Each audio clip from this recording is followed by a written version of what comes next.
Welcome back, Left Reckoners. I'm Matt Leck. With me, as always, David Griscom. Hello, David. Hey, brother.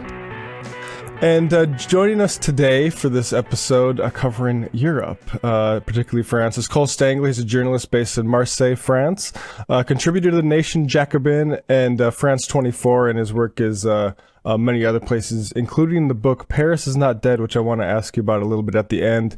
Cole, people may have heard, or maybe they didn't, about an election that occurred this summer in France, and there was a bit of a popular front dynamic that was, I guess, celebrated initially as the results were met with. Can you just set the table? What was the stakes of that election, and what was the initial outcome? Yeah, thanks so much for having me.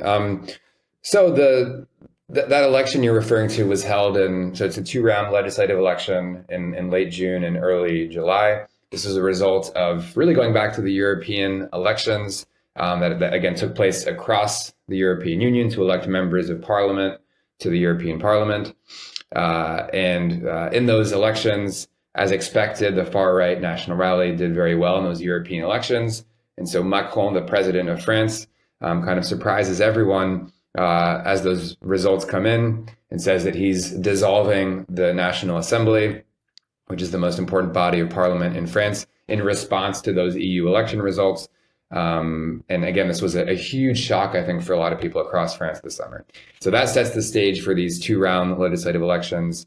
So you call them, I guess, early elections to elect a new National Assembly. Now, Macron has that authority under the French Constitution to dissolve the National Assembly. France has a very strong president under the Constitution that was really crafted by Charles de Gaulle after the Second World War.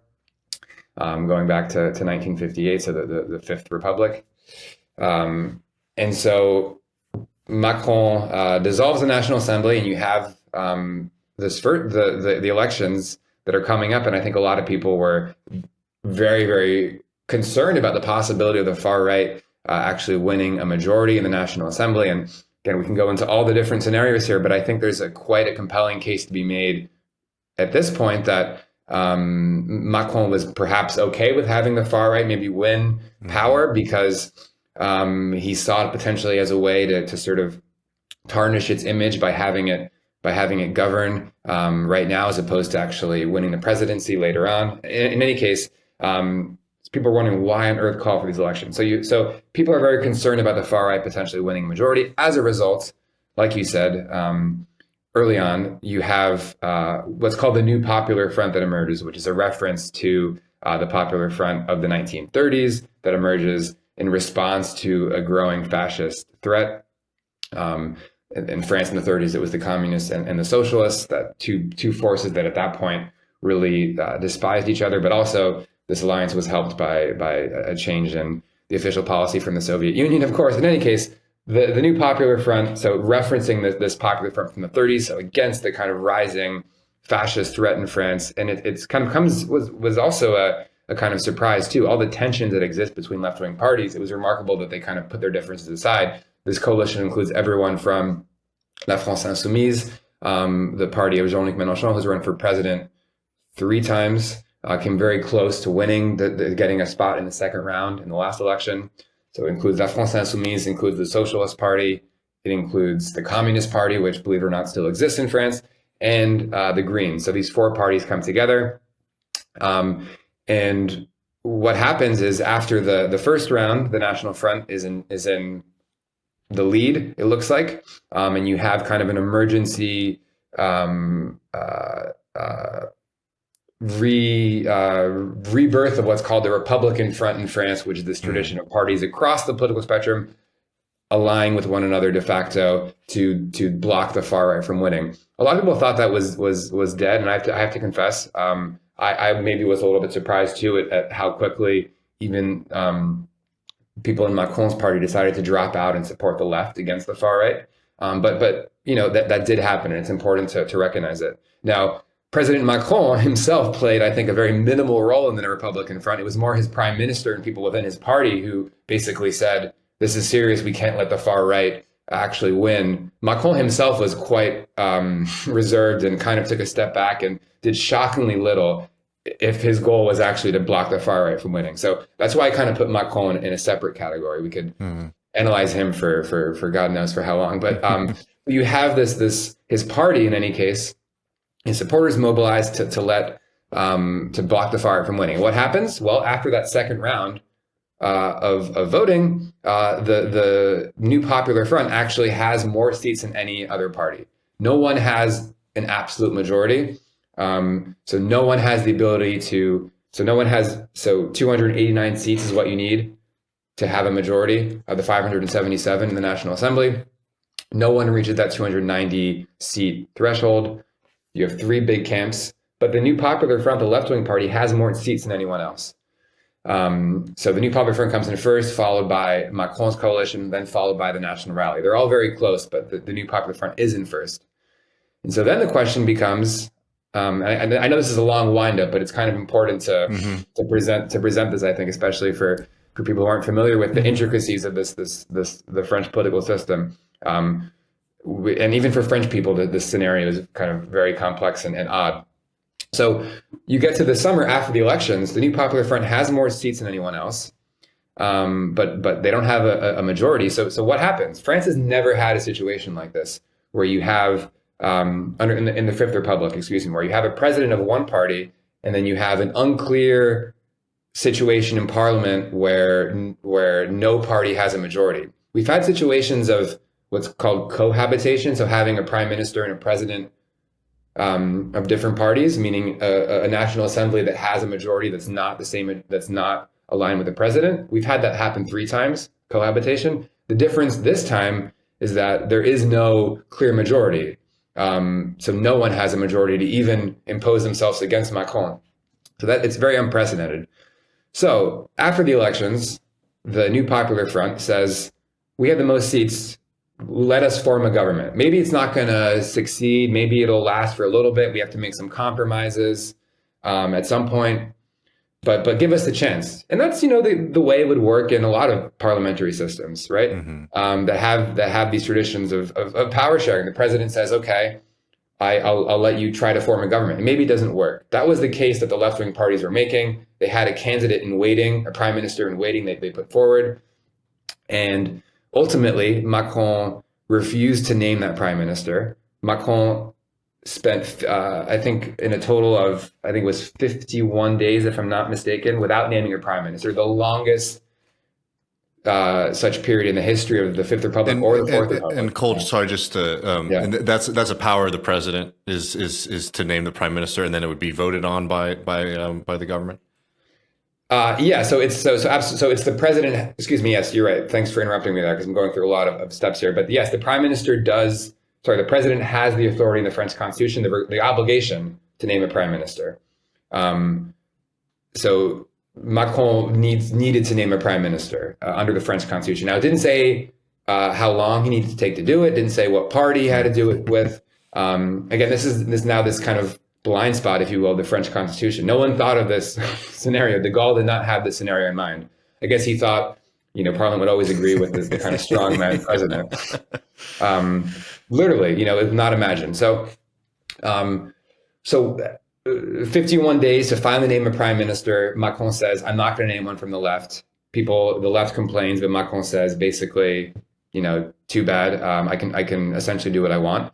And he finally settles on someone who is not from the left, who's not even in the center left. You might think, well, maybe it will make sense to have a prime minister from the center left that would actually reflect the fact that you had this alliance between the centrists and the left that defeated the far right. Maybe that would make sense. Maybe it's not a fully left-wing prime minister. Maybe it's someone that's in the middle.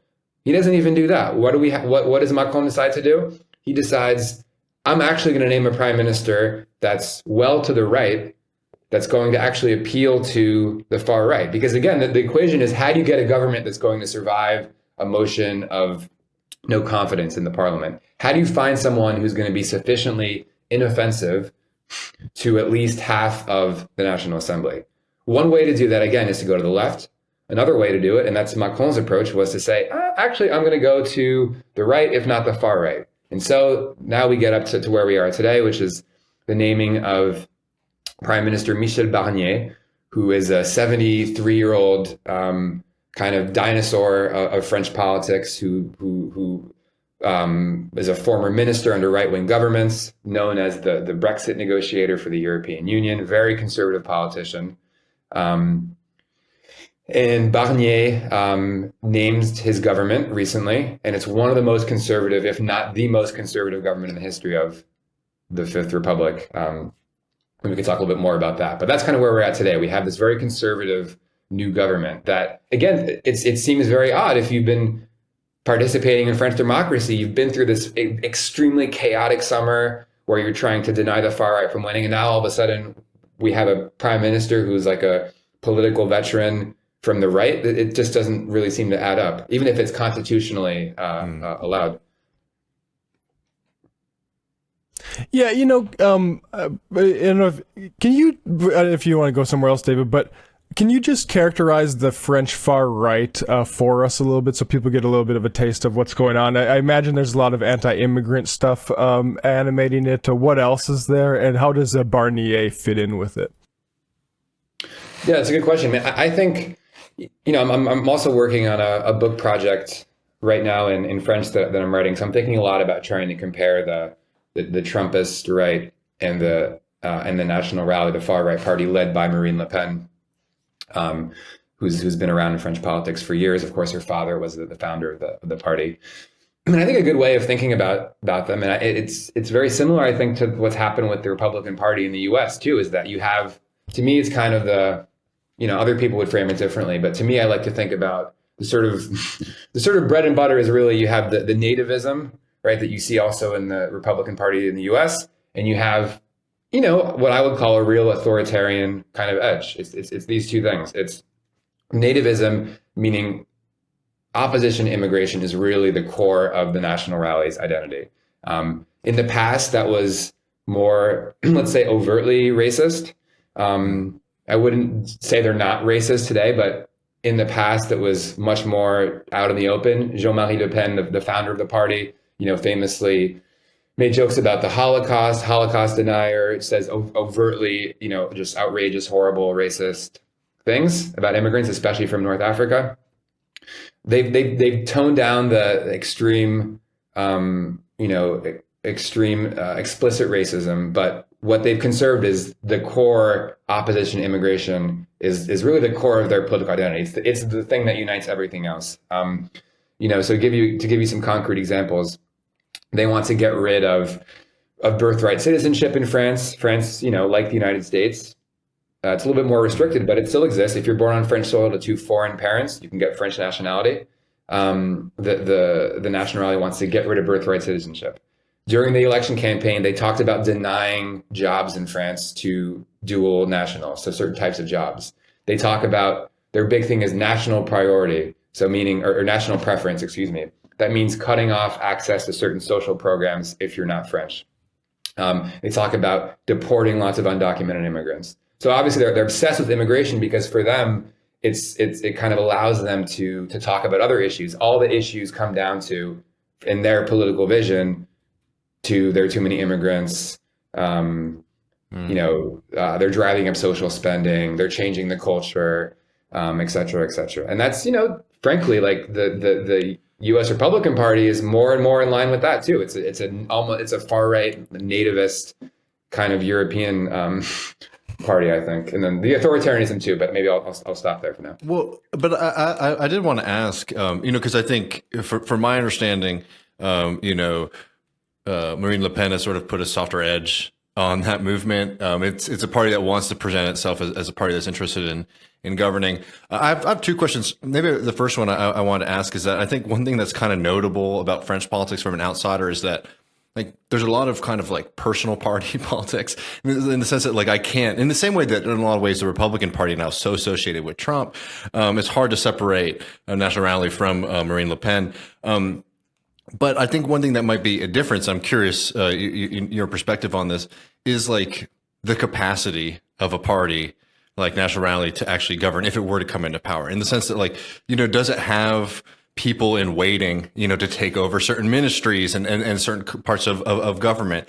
Or is it something that would probably have to look towards people who probably are already in the state or around the state, or might be more, traditional figures? Yeah, that's a really good question. I think historically, they probably would have been more unprepared to actually govern. And they've really made an emphasis in the last few years on preparing themselves to govern. They had this legislative campaign, supposedly, was in waiting for years, and they broke it out really when Macron dissolved parliament. So they had this plan, but I think so they're becoming more professionalized, and you see today with the kind of people that are appointed in the National Assembly, they have this real cadre now. I mean, and also when you have more seats that you win, you just naturally get more people that you bring in that now know how Parliament works. They've had this whole strategy in the National Assembly, and I think the media maybe in France is a little bit too easy on them for this. It can aid them, but what we've seen under Macron is the left-wing parties are very, oppositional in parliament. They'll, some of them aren't even wearing, like ties necessarily. I know it sounds silly, but they're very, they'll stand up and kind of jeer, and, someone had a Palestinian flag, and I'm not like, that makes sense, obviously, but that's kind of the image of the left in parliament. And the National Rally, their whole kind of shtick in parliament was to be very serious and professional, to not appear as extreme. I know we're talking about kind of superficial image stuff, but in the media, again, we'll talk about, oh, look how serious the RN is, right? They're not trying to shut down debate and wave flags. And I think the media helped with that. But at the same time, you look at the list of candidates they had in the National Assembly in this summer. And while they had a lot of, more quote unquote serious candidates, some of these people fell through the cracks, because you had some real kind of weirdos who obviously had not been properly vetted, people saying all kinds of, if you're running for the RN, it's possible that you've had some, racist, xenophobic, sexist comments. But if I remember correctly, like they sort of pulled out some of those candidates, right? And that was sort of presented again as like, oh wow, look how serious they are in putting back the racism and the eccentricism and all this kind of stuff in the past. Yeah, I mean, I think some of them, you had some candidates that ultimately did withdraw. But that was also a mistake of I'm forgetting his name, but the person in charge of running the campaign ultimately was forced to resign because, he didn't properly vet some of these candidates. I'm thinking of just one to give you an example of, it's so stupid and silly, but like, a candidate who said that she wasn't racist because like her dentist was, Algerian or something. It's like we're at that level, but that also shows you like the level of just how low the bar is in terms of recruiting of candidates. So, what's frightening is that they're going to get more and more professional the more time they have in parliament. When they run next time, why not look in that stock of young parliamentary aides that you have? Now you have more seats than you've ever had in history. So, I want to ask about not Le Pen, Macron. Now has been president for the 2017, so a long time. I've noticed he's been talking about saving Europe a lot lately. Where does that place in sort of his recent points of emphasis, and what's his sort of agenda these days, besides, making sure that the right can, I guess, get power over the left? Well, yeah, I mean, it's interesting what's Macron's presidency going to be like now, because under the French Constitution, and again, now we're getting into the blind spots of the Constitution, but in previous cases of cohabitation, let me take a step back. The government runs French national policy, and the government, quote unquote, the government in France is appointed by the prime minister and accountable under the Constitution of the National Assembly. So in other words, it's the prime minister and the assembly that are in theory running the show right now. Macron is the president. He's the head of state, so he's in charge of the army. And historically, presidents in situations of cohabitation have done, some foreign policy, but national affairs are not under his control anymore. He's someone with extremely low approval ratings. If you look at the approval ratings today, they're at the same point as they were at the Yellow Vest movement, which was the previous low. So that was in November 2018, a huge uprising over the fuel tax hike. Macron was at just a very low approval rating, I think around 30%, just to put things in context, very low. So he's a very unpopular president, kind of almost really a lame duck at this point. There's more talk of him even potentially being forced to resign if we're at a real impasse, in the beginning of next year, perhaps. So he's very much a lame duck, I think, but he does represent France on the foreign stage, and so you're referring to the comments that he made about saving Europe, referring to, if I'm not mistaken, European spending and how right now basically China and the United States are maybe outpacing Europe, and that Europe faces a crisis and needs to cut back on regulation to basically keep up with the U.S. and China. That's more or less the gist of it. He gave this interview in which he made these comments. It is an interesting debate. It's very similar to, there's a report, and not to get too much into kind of the weeds of European policy, which gets really, really dry quickly, but you had a very kind of long-awaited report from Mario Draghi, who's the former head of the European Central Bank, who was charged with writing this whole report about European competitiveness, right? How does Europe modernize to compete with the US and China? And Draghi had a very damning report where he said basically the EU is falling behind. And it's true, if you look at the growth figures, they're, pales in comparison to the US and China. And there's a growing gap, that's real. Salaries are much lower also. So there is an emerging gap, if you look at the basic economic indicators for growth. What is interesting, I guess two things I'll say to this interview that you're referring to, that it hasn't gotten a whole lot of attention in France, but got a lot of attention, I think, in Brussels and kind of EU policy sphere, because it's about this kind of ongoing debate. One is that sure, the EU has lower growth than the United States, but I think we also have to look at the kind of the strength of the EU social model.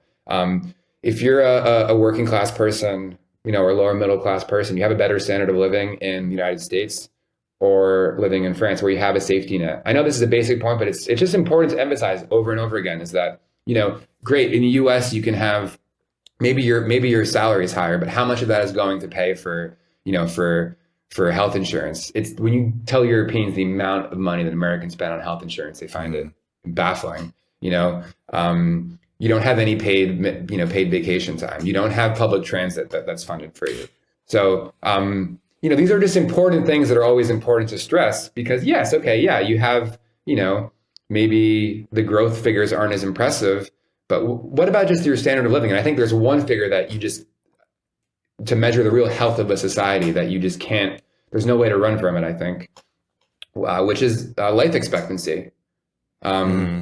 Life expectancy in the U.S., as you guys know, dropped during the pandemic and right after. I think now it's increasing again, but still is lower than France or Italy, where supposedly these societies that are suffocated by the government, and where people are just going into poverty because they don't have economic opportunity, et cetera, et cetera. So I don't know. I mean, it's important to defend I think the European model in that respect. Do we want to be a society like the U.S. where we have, more unrestrained capitalism? I don't think it's a very healthy society. I think that's the first thing I would say, and then, maybe the second point is that what Macron says about trying to make Europe more competitive. Look at. I mean, the EU and the US and China both have very significant public spending. And maybe we could, criticize that as the types of subsidies going to corporations or not. But you have a lot of public investment in trying to stimulate, green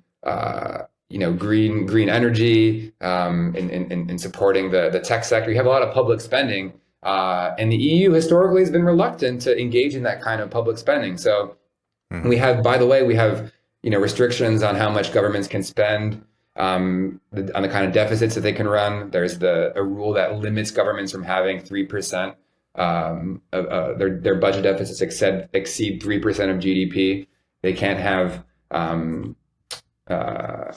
they can't have debt that's more than 60% of GDP. U.S. and China do not have those rules in place.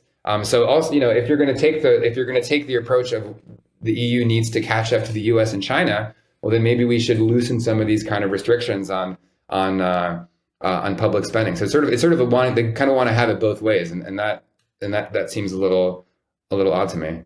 Mm.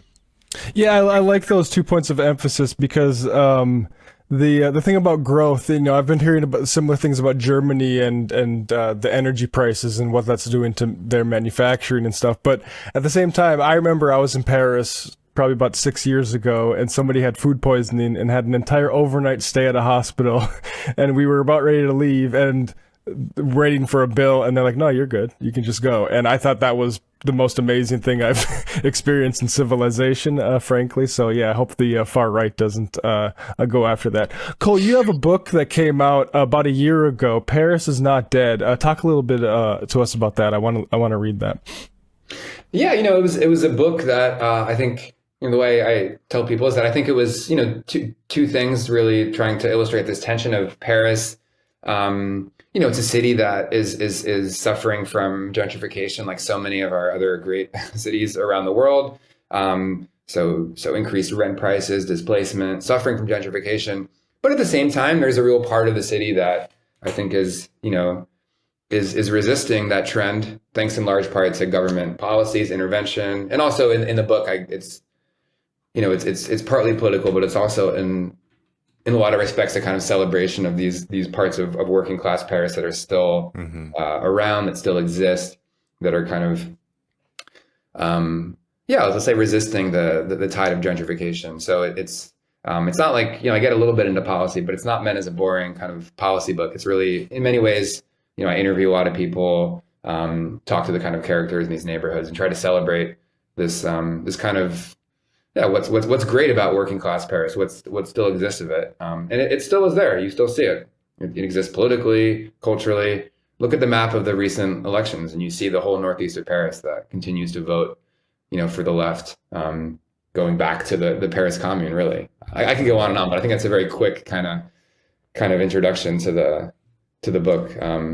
Yeah, that's fascinating. I don't think, my trips to Paris haven't exposed me to that part of it either. And probably the more gentrified parts of it, like near the Seine. But that sounds very fascinating. I'll put a link to that for folks in the show notes. Cole Stangler, we'll put also a link to your Twitter. Thanks so much, man, for your time today. Yeah, thank you so much for having me. Thanks for the great questions too.